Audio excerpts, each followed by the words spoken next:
hadis ilmini sultoni, butun dunyoga Qur'oni Karimdan keyin eng ishonchli manba bo'lgan hadislar to'plamini meros qoldirib ketgan u ulug' zot mana shu joyda dafn qilingan Imomi Buxoriy hazratlari bo'ladi. Keling bu zot haqlarida biroz gaplashamiz.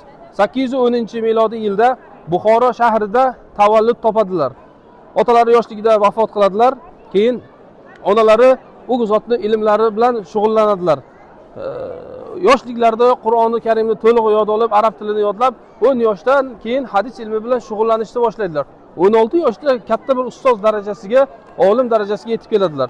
O'sha zamondagi eng mashhur hadis olimlari, din peshvolarini borib xizmatlarida ilmlarini takomil qilib olishgan. Makka, Madina, Shom, Bag'dod, Basra, butun qayerda bir olim bo'lsa, o'sha yerga borib ilm olib, sheriklari borib yozishsa, bu kishi yoddan miyaga yozgan. Shu darajada zakovatlari kuchli bo'lgan.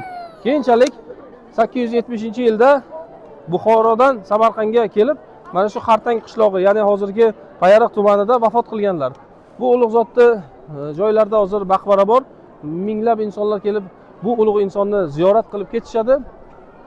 Siz ham agar yo'lingiz Samarqandga tushsa, bu hadis ilmining sultonini mutlaqo ziyorat qiling, duo qiling. Farzandlarimizdan ham Alloh shunaqangi yana mashhur insonlar chiqarsin. Hozir kunimizda masjidi ham qurilgan, oldida juda katta, yaxshi obod, chiroyli masjid yaqinda ochildi. Bu yerdan maza qilib dam olib, nima deydi, ma'naviy istirohat qilib ketish mumkin. Samarqandni Toj Mahalli desak ham bo'ladi. Imom Buxoriy hazratlarini bir qissalarini sizga aytib beray. U kishi uzoq yo'l hadis uchun yo'l bosib boradilar. Bir odamda bir hadis bor deb, keyin qaraydilarki, u inson ot hayvonini chaqirsa kelmaydi. Qo'liga o't olib mahmah deb chaqiradi-yu, keyin ushlab o'tni bermaydi. Bu hayvonni aldagan bizni ham aldashi mumkin deb, necha ming kilometr masofadagi yo'ldan voz kechib, u hadisni olmay qaytishgan.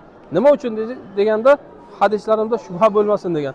Shuning uchun ham bu zotning hadislari o'ta ham kuchli, o'ta ham ulug' hisoblanadi. Alloh taolo farzandlarimizda ham Sahih Buxoriyni yod olib, bu kishi Buxoriyda ulug' inson bo'lishini nasib etsin. Bizni kuzatishda davom eting.